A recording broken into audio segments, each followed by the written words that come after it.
Okay, I'm here with Erica, and we're going to learn how to read the blockchain together. Okay, so I was just asking her if she'd be open to me recording this, and she says, "Sure, no problem." So thank you, Erica. I'm here to teach you specifically how to do this, but maybe some other people can learn how to do this by watching me teach you. So maybe everybody can benefit from this. Okay, so I'm going to share my screen. Early morning for me, it's just approaching 5 a.m. where I'm at here. So share screen. And should be able to see my screen now. All right. So step one is you find your wallet address, right? So that's usually a good place to start. Start with your wallet address. So I'm just going to use my wallet here as an example.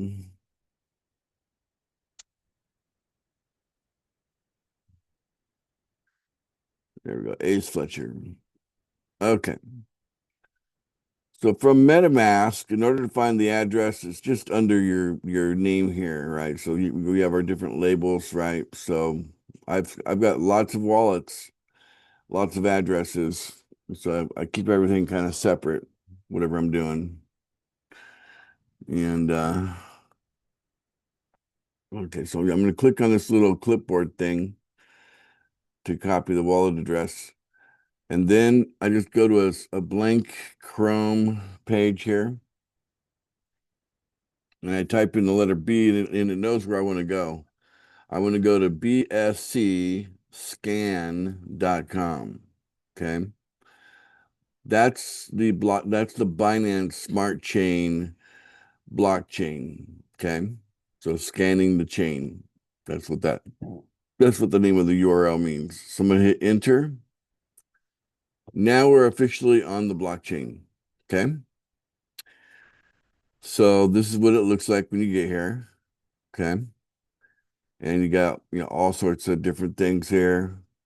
But the main thing we're interested in is this box right here where we can search because we can put in an address, we can put in a transaction hash, we can put a block number in, we can put a token in, domain name. So it allows us to look at all sorts of things, right? So it's pretty cool. One place you can search for many things. So I'm gonna click on it and I'm gonna paste in my address. Okay. So I pasted in my address. It found it there. Okay. So I'm just going to click search. All right. Now here we go. This is what you'll find when you're looking at a wallet address. Okay. Now, if I go to the holders of our coins, like if I look at PFI, for example, okay, here's the top 50 holders of PFI. Okay. And each one's got its own address, right? So I could use any one of these addresses and I could actually do the same thing, pop it in and take a look at it, right? That's what's great. The address, you know, is the starting point. Okay. Now you can see here, if I just kind of like scroll, take a peek, it says that I've been doing some things here. Something's been going on here. Okay. So yeah, it's got in and out and all that. But it's kind of confusing because it doesn't tell you which coin it is. You have to go deeper. You have the hash here. If you click on it, that will tell you which coin. So the best thing to do is look at it coin by coin. Now, for some reason, it says I have 102 coins connected to my wallet. That's a lot of spam, Erica. Okay. I didn't sign up for 102 coins. Okay. But anytime you have an address, anyone in the world could put their coin into your wallet for whatever reason they might want to do that. Does that make sense? I ignore most of those things. I only care about the coins that I've selected, so you can usually tell what I'm interested in because if I click on in my wallet, if I click on tokens, Obviously, I'm interested in BNB, PFB, PFG, PFI, PFS, and USDT. That's all I'm really interested in, right? Okay. And it's not 102. But what I want to do is I want to track what's going on with my USDT. Okay. So I'm going to click on this little drop down list of token holdings. Okay. I'm going to click on the drop down menu. And right at the top is the one you have the most coin in. And I've got $251 in USDT sitting here. Okay. Now, it doesn't say USDT, it says Binance Peg, BSC USD. Okay. So that's just Binance's way of identifying USDT in long form, okay? Because it's basically saying it's a stable coin with the word peg. That's what they mean. It's a stable coin, and it's a stable coin for USD, okay? And it's on the Binance Smart Chain. But we all know that what this really is Tether. This is the Tether coin. The flavor is the Tether coin on the Binance Smart Chain. So I'm going to click on that. Once I click on that, it will then tell me everything that's been happening with USDT inside of this wallet. Okay. So it does a lot of stuff on its own. You see this little zero thing here? And you see how it's kind of grayed out, where it doesn't like it's really like you can see like this is bright. You see that, Erica, where the in is very bright, but the out is like not so bright. Can you tell that? Look down here, for example. Here's an out that's clearly bright, but then the ones next to it are not. Okay, yeah, I can see that.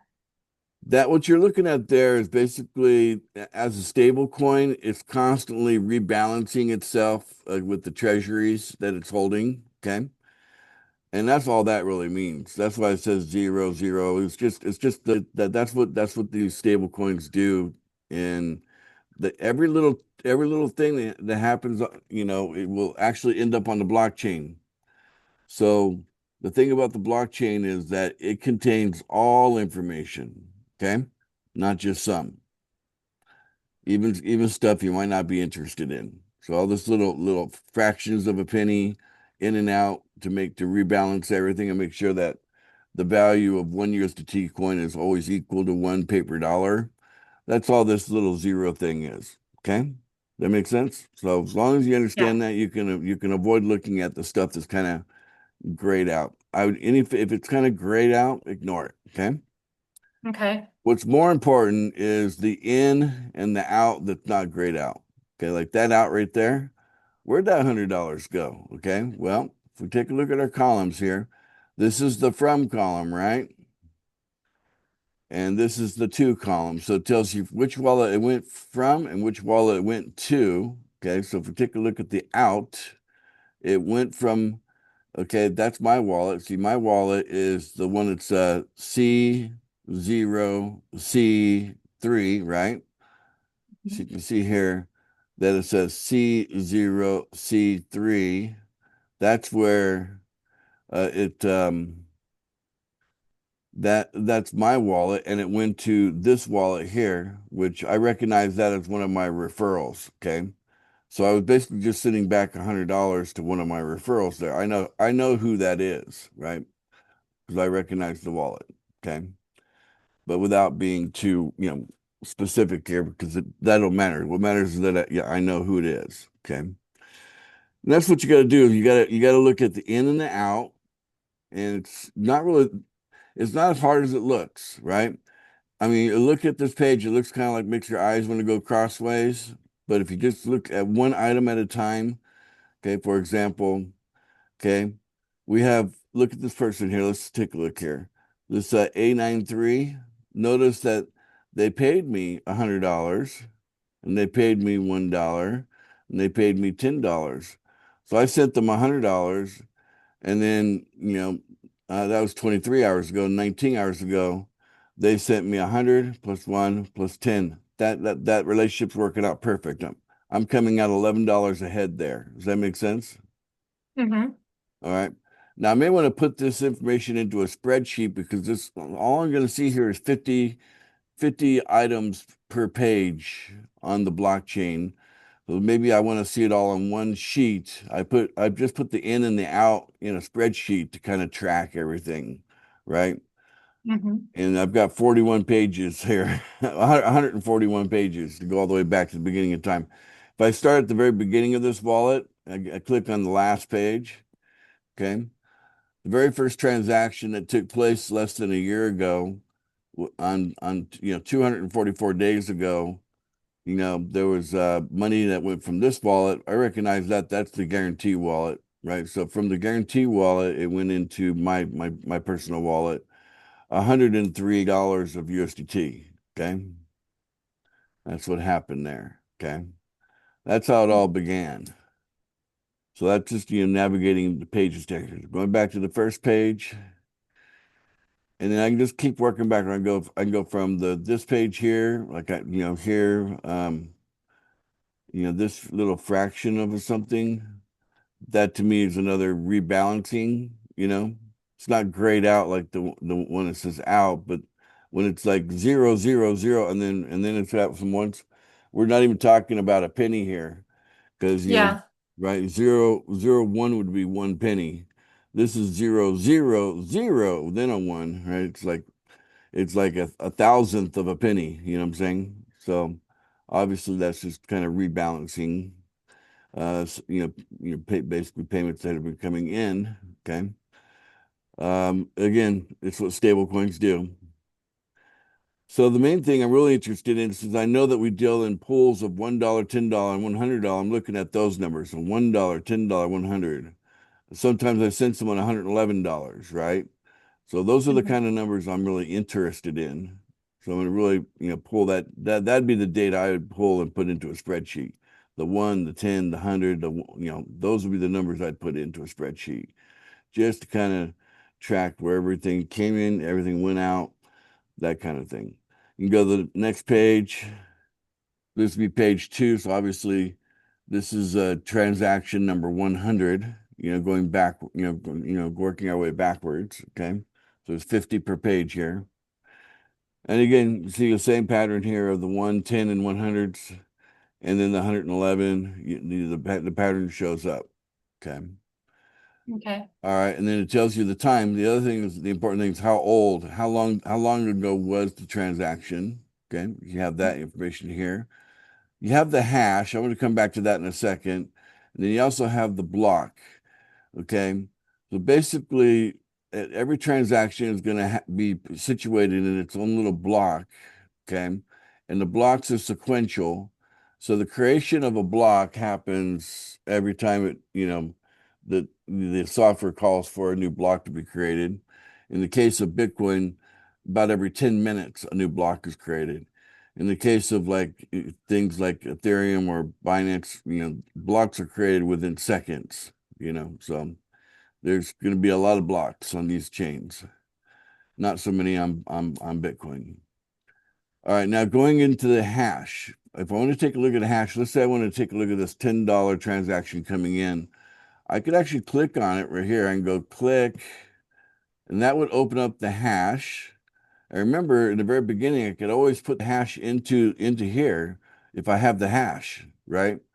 And just see what's Mhm. going on, right? I can always search for it, right? But here's what it says here. So obviously 24 hours ago, okay?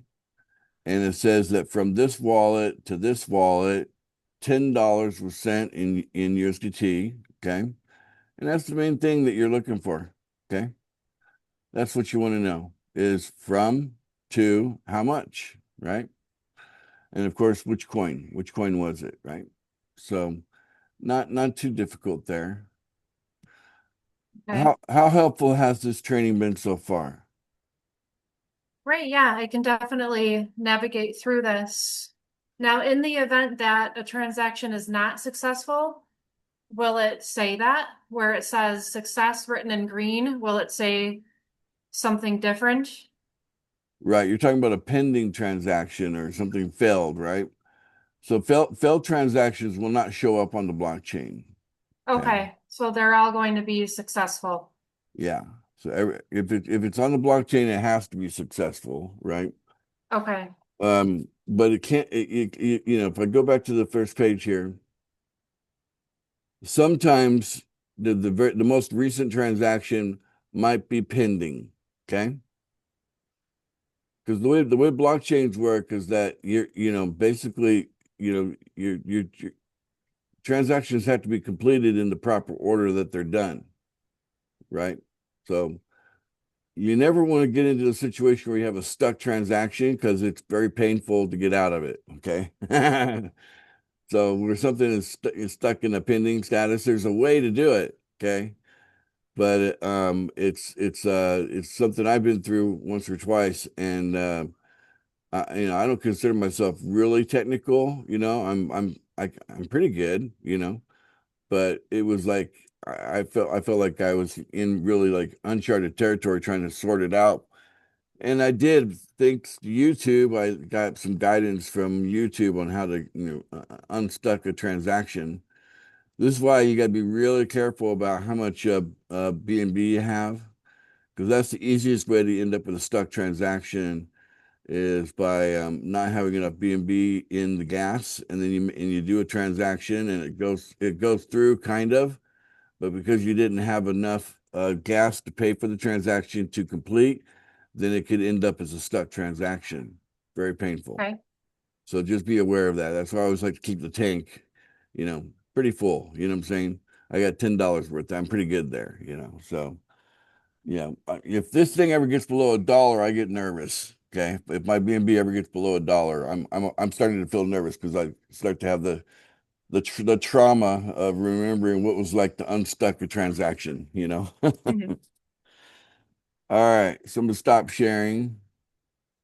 So, what did you get out of that training? You know, just you know, what's your summary of that on how to read Well, the I can blockchain? definitely navigate through it. I know how to use the search bar and what I could put in there to find what I'm looking for.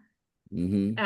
And just to be able to see what was sent, what was received, what time it happened, all that information is there.